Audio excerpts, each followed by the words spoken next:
first date.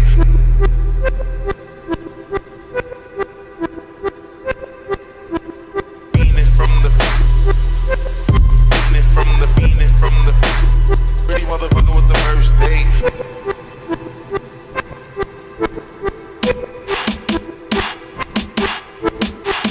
First date.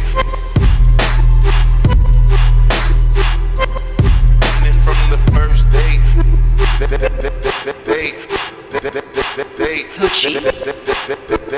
Wanna put my name on it. On it.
From the first date.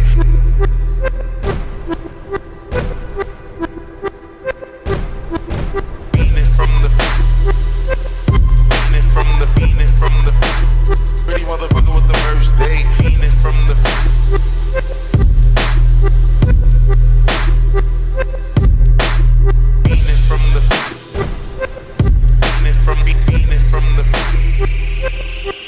From the first date.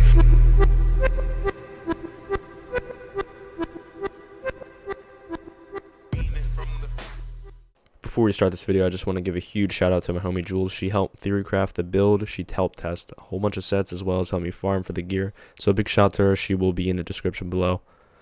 Yo, what is up guys? It is Kodi. Today we are going to be going over the Magicka Templar build. Been playing with this for the last 3 days. Messed around with a couple sets and I finally found the right combination to perform the best in open world of PvP. So let's first jump into the armor sets. We have 2 Grothdar, 5 Rattle Cage, 5 Lich on the back bar, so sword and board, and 3 pieces of jewelry, and 2-piece willpower on the front bar. So first I'm going to give you some options and alternatives to run with this build. As I said, we are running Grothdar, which I will explain. We're running it in a little bit, but there is also the option of running Valken. Valken has been buffed this patch and it hits really hard, as you can see. It's 12,000 flame damage single target and 5k splash within 5 meters. It's really good and I definitely recommend it. It's up to you whether to run Grothdar or Valken, but they're both great sets. For the 5-piece, which is the other alternative, so we're running 5-piece on the armor of Rattle Cage, which is max health, spell damage, major sorcery at all times, and a little bit more spell damage. I messed around with 2 other sets. I messed around with Fasalas, obviously the heal debuff set. You may call it Cancer or like Exploity or whatever you guys want to call it. I know it's kind of cheese, but this is another alternative if you want to run Fasalas. If you're in a group, it's great to synergize when your opponents do have 50% less healing. I did mess around with this. The damage is a little bit lower, but you should still be able to kill people. Like I said, you should probably run this if like you're in a group of like 4 people or so. I also messed around with Soul Shine. A lot of people were thinking this set is bugged. It has been tested by a developer and it does work properly.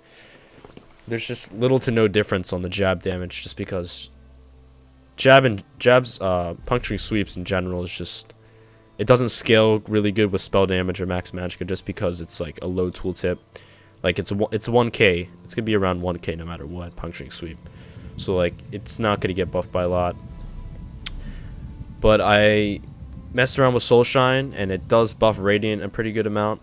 But if you guys are gonna want to run a 5-piece Soulshine on your armor, it's best to run as many channeled abilities as possible, just because Soulshine synergizes with channeled abilities. So for instance, puncturing sweeps, Radiant Oppression, Soul Strike, and Dark Flare, which is one of the most powerful Templar abilities, just because it hits so hard and applies the Major Defile and empowers as well.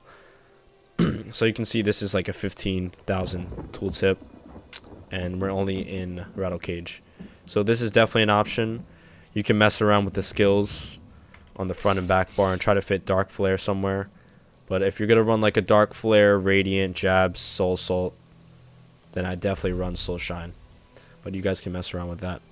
So those are the alternatives to this build.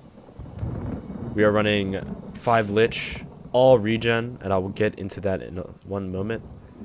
So we have Defending Sword and Impen Shield. If you guys are wondering what the best traits are, it's probably going to be 4 Impen, 3 Sturdy, or 4 Sturdy, 3 Impen. Right now we're at 4 Sturdy, and we only have 2 Impen on the dual wield bar and 3 on the back. The best trait you can get for Lich on the shield is Sturdy, of course, just because it makes sense, because that is when you are going to be locking. So 3 Sturdy, so shield, 2 pieces of armor, and then 4 pieces of the armor should be Impen. 4 Sturdy does work as well. 3 body pieces of Impen does still work. And then Swords of Willpower, Sharpen. Make sure to get Sharpen. It's the best trait since we're in heavy armor. We don't have a lot of penetration. This is to give us some more damage. The dual wield does give us 5% damage in the dual wield passives. You want to make sure you grab Twin Blade and Blunt.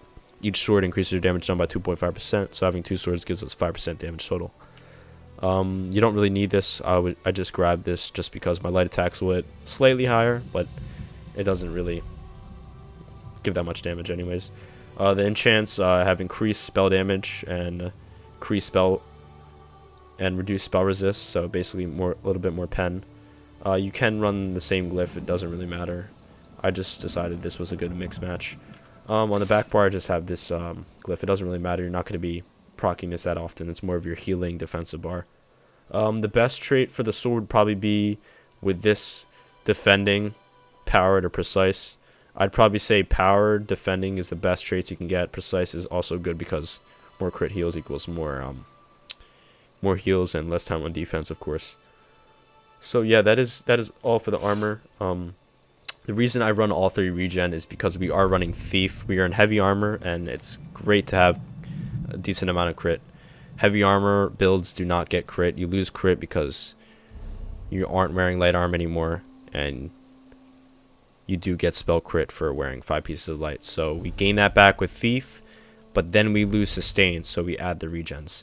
So an option is to go Atronach and run 2 spell damage glyphs, or to run all regen and run Thief. In my opinion, Thief is more damage overall, because if you're critting on all the abilities, keep in mind we have 1, 2, 3, 4, 5, 6 damage abilities, guys, including ultimate, so 7. So if everything else, all of our skills is critting, because this is more of an AOE build, it also works single target, then you're going to be doing more overall DPS. So we have 33.8% unbuffed. We do get Major Prophecy with Reflected Light, so that shoots up to about 44.8, 44.6, around there. So it's a really decent crit. We're going to be getting more crit heals and more crit damage. So it's just great to run the Thief Stone. For the skills, on our dual wield bar, which is our mostly offensive bar, obviously, we have Puncturing Sweeps, Toppling Charge, Radiant Oppression, Reflective Light, Crescent Sweep. And we have Channel Focus, which is a defensive skill. The reason I have it on the front bar is because I did switch out Blazing Spear. These used to be switched, but you want to make sure you have the most potential as possible. So having an Adric Spear on the back bar does give us a 10% more crit, which is going to give us 10% more crit heals.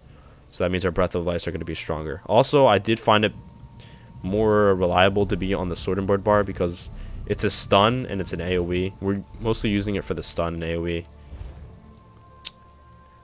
You're going to be able to stun people while blocking, which is really good. And it's just a skill you want to use while you're blocking, in my opinion. And it also gives us that 10% more crit. And we have Shooting Star. The ults you can mix match around. Devouring Swarms I used to put here, but Shooting Star does work as well.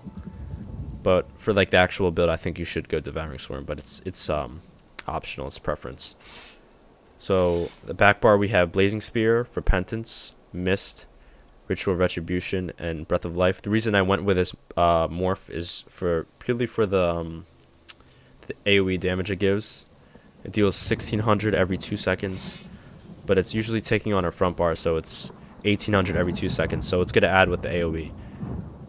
So look at all the AOEs we have, guys. We have Reflective Light, which is the other morph, which hits 3 targets, and it ticks harder and faster. It's 8.7 at 6.5, so it's a pretty good dot, and it hits 3 people. So we have this, this, and this. So that's 3 AOEs plus jabs, because you can do jabs while having all those 3 down, including bats and Grothar. So it's just everything synergizes well. It's a lot of AOE damage. I will have clips at the beginning of this video, not at the end, so you guys should have saw how it synergizes well with the Grothar, all the AOEs. We do have Crescent Sweep. Many of you Templars may think Crescent Sweep is not a good ultimate, but it hits freaking hard as fuck. It's a 9k tooltip, and that's not even when we're fully buffed. Remember, we are in heavy armor, so this is not our real spell damage. Like, this is our spell damage buffed, but it even gets buffed even more. It gets buffed up to 2790 spell damage from the Wrath passive. We get 200 spell damage from the Wrath, and we do have some percentages, so it does scale up to 2790. And when you hit someone and you proc the spell damage, it goes up to like 3200. So this Crescent can go up to almost under 10k. And then you have to multiply it by 0.66 and then add that on to 9k. And you're sitting around like an under 16k tooltip. And it also does proc Burning Light and does have a dot. So it's just a great ultimate, and it's super cheap. 72 ultimate is really cheap. So yeah, that is bars. We are running tripods. Let's jump into the CP. Oh, by the way, we are vamped for the Mist Form and bats, of course, and the regen and the damage reduction is great. For the champion tree, I messed around with many types of CP. I spent at least like 30k just messing around with CP, trying to get the min-max. We have 100 in Magician. We're in heavy armor. Templar skills are going to cost a lot on heavy, so we do have 100. We only have 12.5 here, but this is literally the sweet spot. Like, this is the perfect amount of points you want into this. The sustain with this build is literally amazing. We have 12.5% into Shadow Ward and 13 into Tumbling. Tumbling is, of course, just to have our CCs cost a little bit less. We don't roll as much, but we do block more, so we put more points in there. 10% Bless, just to have a little bit more heals. And then we have 100 in LA Expert and 77 in Elfborn, just for damage and better heals. We have 67 in Resistant for more crit resist. We have 60 and 60 just to even it out. And that's pretty much it. We don't have any points in a quick recovery just because we have a little bit less impen pieces. We have more sturdy. If you do have more sturdy pieces and you want to have more impen, you can take some points out of these two. Potentially drop 10 points and just increase this by a couple. You can get like pretty much like 1 to 2 more impen pieces. But this is how our CP is as of right now. We're sitting at 2k impen on the sorting board and like 1800 on the wield. Like I said, we only have 2 impen. So like I said, 4 sturdy, 3 impen, or 3 sturdy, 4 impen is ideal. So that is pretty much it, guys. This build is great for survivability, sustain, and damage. It's great in group, it's great in solo. I hope you do enjoy this, guys. Leave me some feedback in the comments below. I know this is a longer type of video, but I wanted to break down everything for you guys.